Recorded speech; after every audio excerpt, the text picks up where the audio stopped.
So hello guys, ipapakita namin sa inyo paano pag-cut ng curve ng tubular. Gaya nito po. Ayan. So ito yung sample niya. Ito yung double gate. So nagawa na namin siyang i-curve.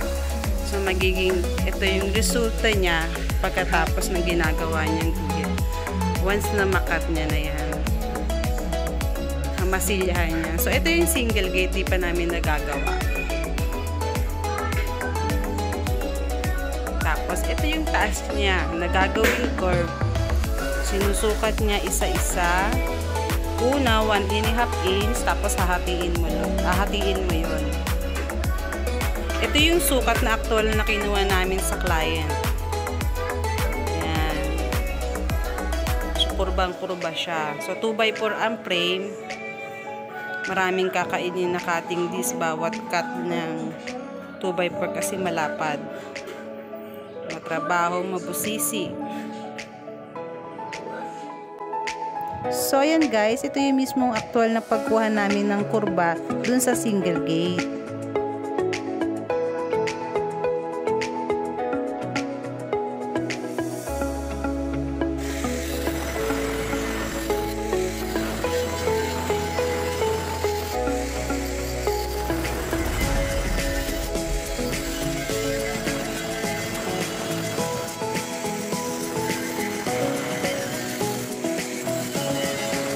So, ayan, na-set up niya na. So, ayan.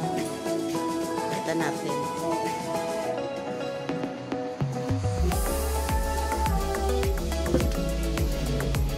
So, ito yung guhit dun sa pader. Ayan. Pero may allowance na yan. So, yan ang sinundan niya. Yan ang sinundan niya. So, isa-isang i-ispatan muna. Ispat mo na ito, Jill, no? Ispat. Gina.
Hello guys, ito na yung aming nabuong tubular na curve sa single gate.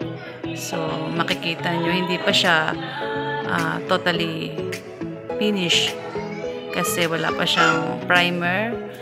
Tapos yung kanyang masilya. So nabalot na siya ng masilya. So 2 beses siyang pinahiran. So kailangan 2 beses siyang pahiran dahil may mga times na pakat pa yung mga uka para makurba. So yun lang ang talagang sobrang matrabaho pag gusto ng client ng tubular na pakurba. Yun. So kailangan matakpan siya matakpan siya dapat ng masilya. Totally matakpan.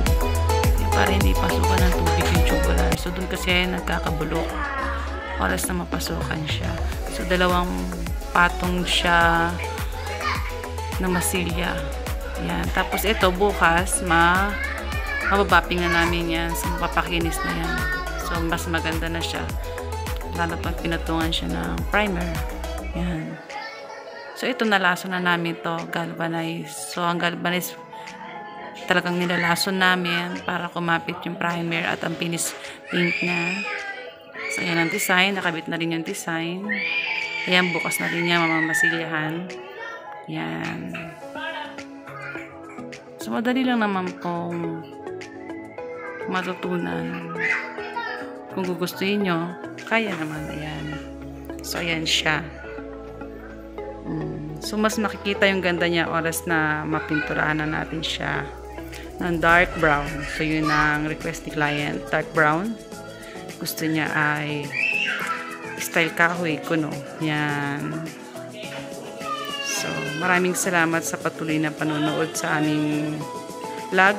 Sana may natutunan kayo sa aming munting video kung paano magkurba. Yan, ng mga tubular. So, thank you!